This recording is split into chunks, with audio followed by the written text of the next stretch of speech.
Today, he stands as the ultimate symbol of human potential.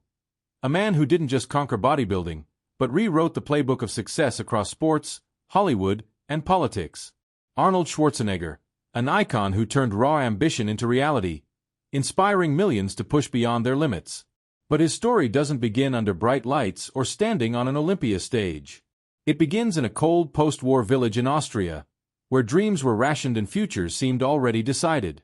Born in 1947 in Thal, a small Austrian town near Graz, Arnold's first memories weren't of fame or fortune, but of scarcity, discipline, and the weight of expectation.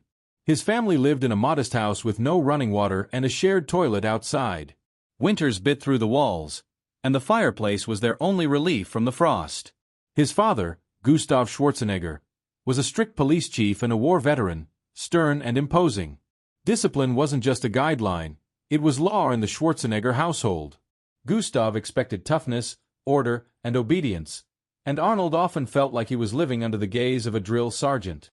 Yet amidst this rigid environment, a spark quietly flickered in young Arnold's heart, the yearning for more. But where did that spark come from? It started with a single poster, a black-and-white image of Reg Park, the legendary British bodybuilder who transformed himself into Hercules on the big screen. That picture didn't just decorate Arnold's wall, it imprinted a vision onto his soul. For a boy from Thal, muscles meant power, and power meant freedom. There was another constant in his life, a rusted, battered barbell, given to him by the local sports coach. That barbell became Arnold's first true companion, a symbol that would follow him through decades of sweat, sacrifice, and reinvention. Even when the town slept, the sound of metal weights clinking against the floor echoed through their modest home, a quiet rebellion against the destiny others had written for him. He wasn't the strongest, nor the fastest, but he was obsessed. Every repetition was a declaration, "I will not stay here." And in his mind, the picture of Reg Park was a promise that one day, he too would escape, not just Austria, but obscurity. The world outside Arnold's window was narrow, strict, cold, and defined by survival. His father hoped he'd join the police force, live a quiet, disciplined life like generations before him. But Arnold wanted none of it. He wanted to be someone who filled stadiums, commanded screens, shaped destinies. And that hunger was fed, paradoxically, by everything he didn't have. His home wasn't just poor in material wealth, it was poor in emotional warmth. His father favored his older brother, Meinhard, who was seen as the obedient son.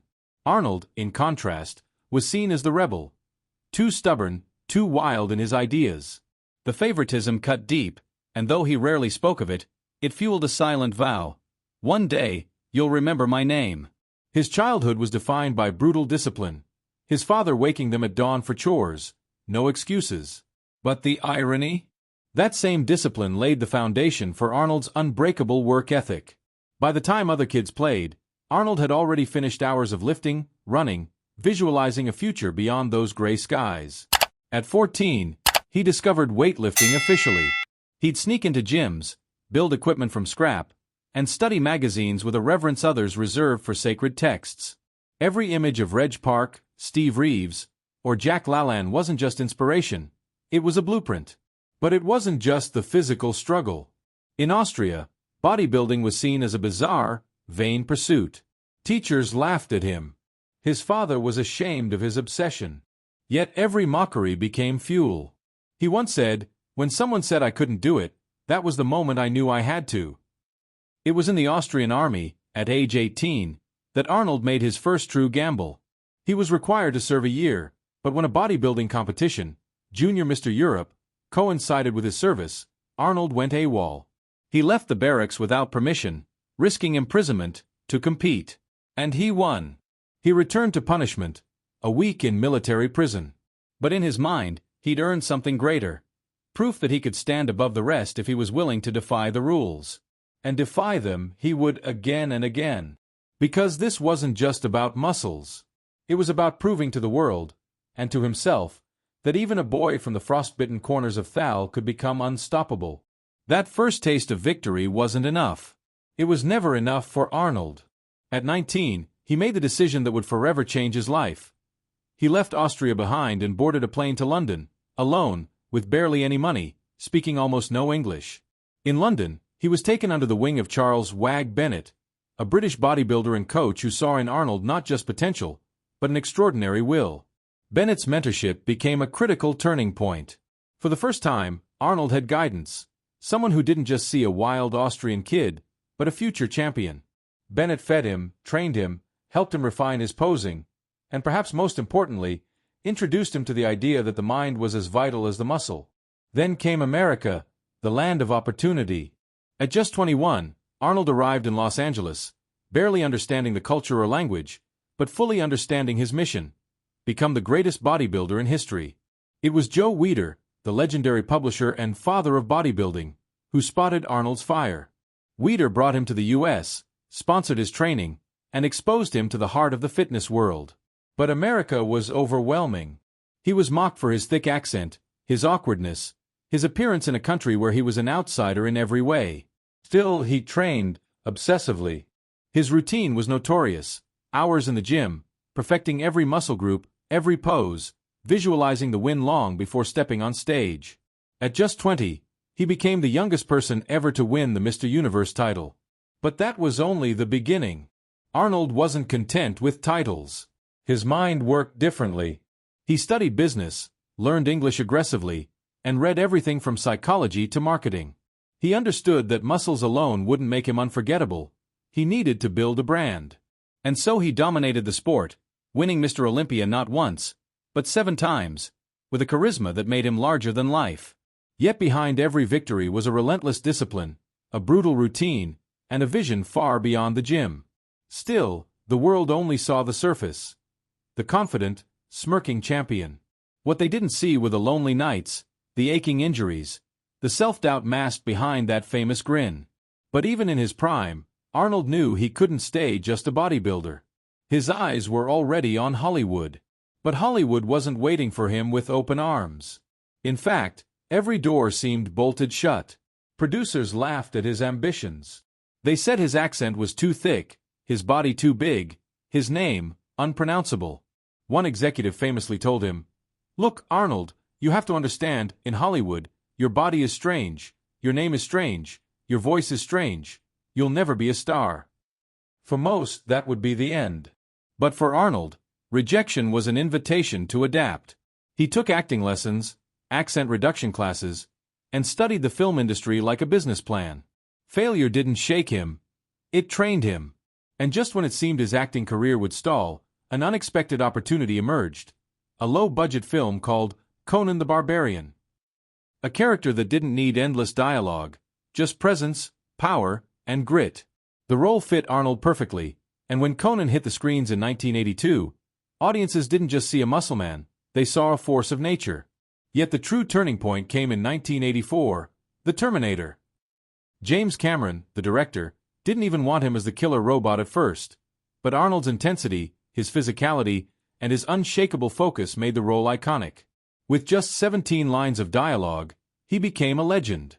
"I'll be back" wasn't just a movie quote, it was a prophecy. But life wasn't a straight line of victories. During these years, Arnold faced profound personal loss. His beloved brother, Meinhard, died in a car crash, a tragedy that haunted him. His relationship with his father remained strained, and he never fully reconciled before Gustav's death. Still, Arnold pushed forward, guided by a philosophy he'd built since boyhood: strength doesn't come from winning. Your struggles develop your strengths. One principle carried him through it all: the power of visualization. Long before stepping on stage or screen, Arnold saw himself victorious in his mind. He believed deeply that if you could see it vividly, you could make it real. This mental discipline wasn't just a strategy, it was his secret weapon. As he built his Hollywood legacy, Arnold was also quietly building wealth through real estate, investing early in Los Angeles properties. A side hustle that made him a millionaire before he was even a film star. Every setback, every no, every locked door, he turned them into stepping stones. And yet, he wasn't finished. The boy from Thal, who grew up with no running water, wasn't just destined to entertain. He was preparing to lead. Arnold's life wasn't just a story of physical strength, it was a masterclass in mental power. Behind the scenes of his success stood one defining habit that shaped every chapter of his life: relentless discipline. Not motivation, not luck, Discipline. Every morning, whether in his youth or his prime, Arnold followed strict routines. He didn't wait to feel inspired. He acted. He trained when others rested, studied when others partied, worked when others doubted. His mind was programmed on one setting: forward. He once admitted that the discipline ingrained by his strict father, though painful, became his greatest asset. It wasn't affection, but order and persistence that pushed him beyond his peers. And over time, he transformed that early hardship into a self-forged system of daily excellence. But even the strongest need guides. Arnold often credited Joe Weider not just for bringing him to America, but for teaching him about branding, influence, and the broader game of life. Weider wasn't just a mentor. He was the father figure who saw Arnold's potential when others dismissed him as just a muscle-bound foreigner. Another guiding light was his belief in visualization. Arnold didn't just dream vaguely. He constructed detailed mental images of his victories. He imagined himself lifting trophies, standing before cameras, commanding audiences. He lived success in his mind long before it materialized in reality. And then came politics, the ultimate reinvention. Arnold entered the world of public service, running for governor of California in 2003. The same tenacity that built his body and career now fueled his campaign. People saw not just a celebrity, but a man who understood hard work, resilience, and ambition. Against the odds, he won, and governed the most populous state in America. Throughout it all, one item followed him: the battered barbell from his childhood. It symbolized more than just fitness. It was his reminder of where he started, of the raw simplicity of struggle and the power of persistence. And beneath the fame and titles, family shaped him. His marriage to Maria Shriver, a member of the Kennedy family, bridged worlds: Hollywood, politics, and legacy. Together they raised 4 children, each a reflection of his drive but shaped by their own paths. Arnold faced public challenges too: personal scandals, political criticisms. But even in the face of disgrace, he practiced his defining philosophy: acknowledge, adapt, advance. Because for Arnold, life was never about perfection. It was about progress. Today, Arnold Schwarzenegger lives a life many could only imagine, but he's never stopped moving forward. Residing in Los Angeles, surrounded by reminders of every chapter he's conquered, Arnold remains a living testament to transformation. He's no longer just the bodybuilder, the action star, or the governor. He's become a global voice on health, sustainability, and personal growth. Through his speeches, his books, and his ever-engaging presence online, he continues to inspire millions to build not just stronger bodies, but stronger lives. He still trains every day, not because he has to, but because discipline is who he is. His mornings start early, with cycling, weights, and meditation. And that same battered barbell from Thal?